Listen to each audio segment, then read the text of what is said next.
বন্ধুরা, মায়াপুর তীর্থস্থান দর্শন করে আমি এবং মেধা আজকে বাড়ি ফিরে যাব।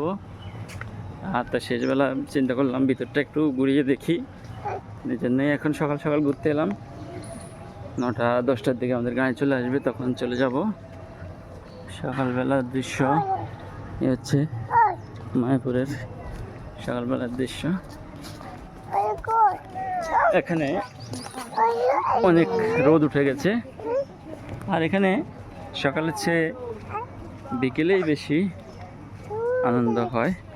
কারণ হচ্ছে বিকেলে অনেক মানুষ হয়, অনেক ভক্তবৃন্দরা আসে মায়াপুর দর্শনে। প্রচুর ভক্তবৃন্দের পদপারে মায়াপুর হয়ে যায় জর্জরিত। তাহলে আপনারা যারা আসবেন, বিশেষ করে বিকেলের সময়টা আপনারা একটু এদিকে ঘোরাফেরা করবেন, ভালো লাগবে। নানা রকম মানুষ দেখবেন আর নানা রকম খাবারের স্বাদ নিতে পারবেন। এই মুহূর্তে ব্লগিং থেকে আমি বিরতি নিচ্ছি, মেধার মা বাকি ব্লগিং চালিয়ে যাবেন। বলো।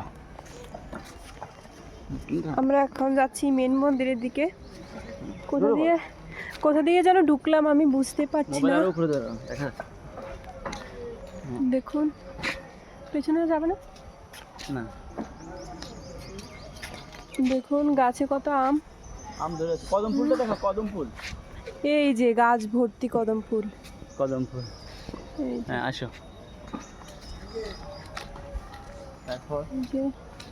এখান দিয়ে আবার কি বন জঙ্গল চলে গেছে, কোথা দিয়ে মনে হচ্ছে একটা শৌচাগার, জঙ্গল শৌচাগার।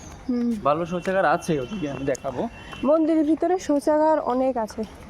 যদি আপনারা ভিডিওটা কন্টিনিউ করেন, যদিও আমি জানি ভিডিওটা কন্টিনিউ করবেন না, কারণ যে যার হাতে মোবাইল, তার ক্যামেরা ধরার স্টাইল এবং তার কথা বলার সাউন্ড আপনার কাছে হয়তো বোরিং লাগতে পারে, কিন্তু চালিয়ে যান।